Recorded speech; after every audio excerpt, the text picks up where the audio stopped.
Welcome to Same But Different, the movie channel where you can get movie reviews and all things movies. We're here with me and you, Brody, my brother.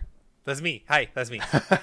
And we're here to review Jason Statham's new action. I'm just going to call it action. There's no other subgenre to this. It's just action. The Beekeeper. Yeah, the Beekeeper. Directed by David Ayer. You know that guy from Fury and most notably, I think, Suicide Squad. Not The Suicide Squad, just Suicide Squad. Let's dive into this review. Brody, give us your thoughts. What did you think of Jason Statham in The Beekeeper?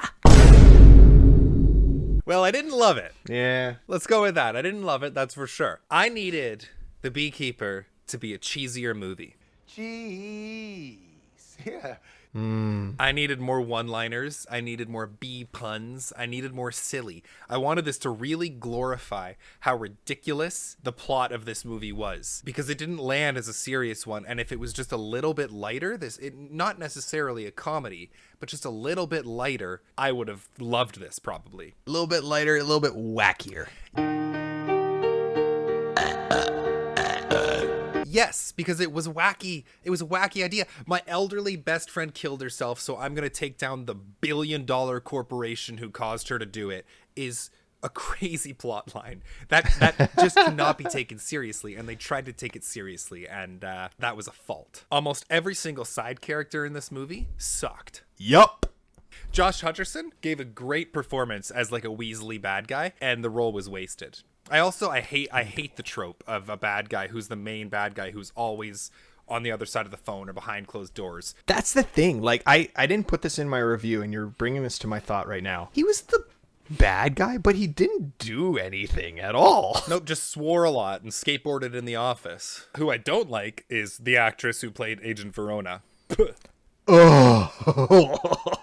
Garbage actor and horrible character who just follows her arrogance and her cockiness through this misguided journey down a path none of us give a shit about. Even Jeremy Irons phoned it in. Let the blood rain from the sky!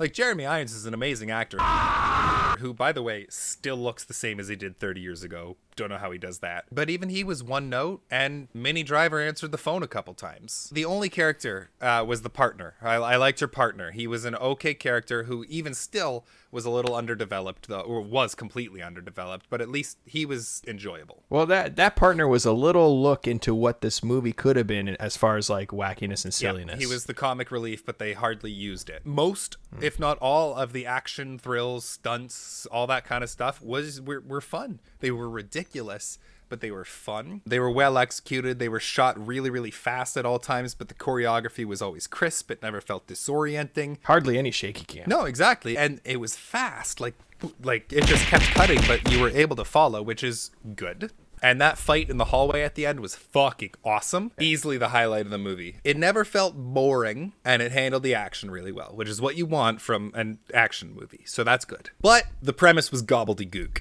Gobbledygook. I got a couple things to say on gobbledygook here. How does this guy find in 20-30 minutes a group of bad guys the FBI haven't been able to find in years? Because he's the beekeeper. Let's go. Thank you for that perfect segue. This guy's government title is a beekeeper, and then he retires and becomes a beekeeper. All of what I'm saying right now is fuel for making this movie silly, and they just wasted an opportunity. Both those points would have been amazing if someone called them out or if they were jokes. There was no main threat. And any time something bad happened, Jason Statham just kept winning at every turn, and they just introduced a new villain or something. That it just over and over and over again. Well, that's why that end fight scene was so cool, because he got shivved in the stomach, and I'm like, oh damn. Yeah, but it would have been cool if like they went almost like a Scott Pilgrim route, where like if they're gonna keep throwing new bad guys at us, give them like a really cool intro and a really cool fight, and have that be the point.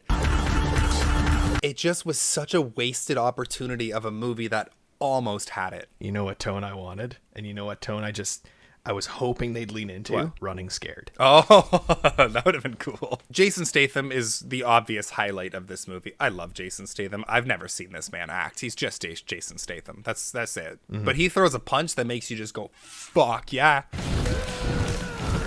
So much raw intensity behind every single punch that man throws. Even he couldn't salvage this movie because any twists or turns the plot tried to take along the way were predictable or just so far out of left field they didn't work. The supporting characters, like I said, had no motivation. They just felt like action movie fodder. Honestly, aside from the action scenes in this movie, it felt like a streaming movie. That's what I think. Boy, I understand what you're saying when you make that kind of accusation, but you need to watch Extraction before you go swinging that around again. A bad streaming movie, then. This will inevitably spawn a sequel, and I will inevitably watch it because at the end of the day, I had fun with this, but it was bad, and the only redeeming qualities were Jason Statham and the action. And for that, I cannot give it any higher than 4 beehives out of 10.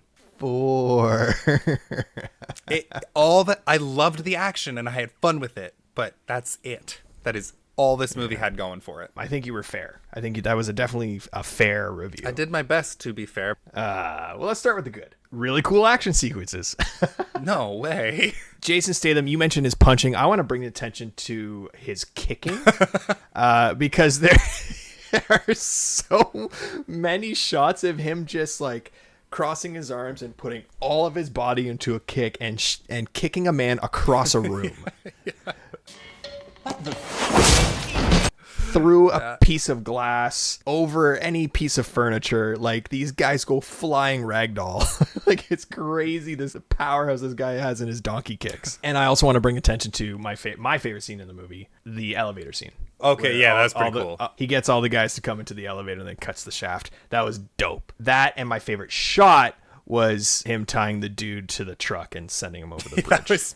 I wanted more of that in the because movie. it was zany. That was a ridiculous way to kill a character. Regardless of missing the cheesy one-liners, I still got the vibe that it was like a cheesy 90s action flick. Like, if this came out in the 90s, it would be hugely successful. Hugely. There was a layer. It was definitely missing a lot of what you said, and I'll get to that. I like that it was a revenge flick. I love revenge flicks, and specifically about this movie, what I loved was that it wasn't just like generically, you killed my family, right, I'm gonna come after you, because a lot of revenge flicks are like that. Yeah. You killed my father. Prepare to die. This one was layered in the way of, you killed my friend, you killed my bees, you take advantage of the elderly, I'm coming to kill you. Like, it was a unique revenge flick in that way. John Wick did it perfectly with the dog. Right. Like, you pick something that's like innocent and warm and like cuddly and cute and just off the beaten path, and it's cool. That is it. Yeah, that checks out. I didn't even like Jason Statham in this. Oh, I mean, what? Sorry, I should rephrase that. I did, because I like you. I love Jason Statham and everything he does. It's just the fact that, like, about halfway through the movie, I forgot that I was watching Jason Statham. He was missing from the movie for me. He was just a body that was going through this movie and kicking people's ass. Like, it wasn't Jason Statham. And I think that's because it was lacking on all the cool one-liners. Right. If they're smart, they will go the route of John Wick, where it just gets a little more ridiculous every time. Where do you go from here, though? You know, like, you already have a corrupt president. Like, how do you... We've gone to the tippy top. Spoilers. Sorry. Who cares? Another bad point. It didn't find what it wanted to be. Like a serious action flick or a cheesy, zany action flick. Not knowing what it wanted to be was kind of, like, dumb in that way. There was glimpses of almost not even zany, wacky humor, but what would have made this movie better. Like when he first walked into that first tech corporation, it was just so casual, like, get out, I'm going to burn this place down. I'm burning it down, get out. Like, he was just, that was funny in its own way. Just makes me want to burn this motherfucker down. Honestly, I think the moment where he sent that dude off the bridge, tied to his truck, everything prior to that moment, great movie. Okay. Everything after that, lackluster. I will agree with that the first act was strong. Sure. The main cop lady was the worst actress. She was so bad. Everything she said, everything that came out of her mouth was so poorly acted, and it was like she was discovering the word fuck for the first time. Not enough bee puns in general. I was... You know how stoked I was for this to be filled with bee puns, and there were 2. I counted 2. It had an unnecessarily convoluted subplot of, like, corrupt government funding. I think the bad guys just should have been bad guys for the sake of being bad guys. There didn't need to be like this whole money laundering, like shifty, where'd the money come from? This is typical in most action movies, but trained military officers can't fucking shoot worth shit in this game. This game, movie he says. In this movie, he was like running around, and we have like special ops dudes like just spraying the room and missing every shot. I'm like, what is happening? The fact that he would like simply throw a trained military guy, armor, helmet, Kevlar, everything. He would throw him over a desk and the guy would land and he'd be like, oh, knocked out. The consistency of like what knocks people out was all over the place, because sometimes people would just like fall downstairs. Maybe they broke their neck, I guess, but Every one of them. yeah, I didn't really like this movie that much. I'm going to give this a 3 out of 10. Wow. 3 beehives out of 10. Wow, I'm very surprised that now it sounds like I liked it more than you. I think I might just be more generous. I'm not sure, but I'm very disappointed in this movie because Yeah. I was very excited. And also, based on other reviews that I've seen, a lot of people, I think their expectations were so low that it surprised them. That is our honest thoughts on The Beekeeper. Have you seen the movie? If you have, please let us know in the comments below what you thought about it. Did you love it? Did you hate it? Did it make you a believer in action movies again?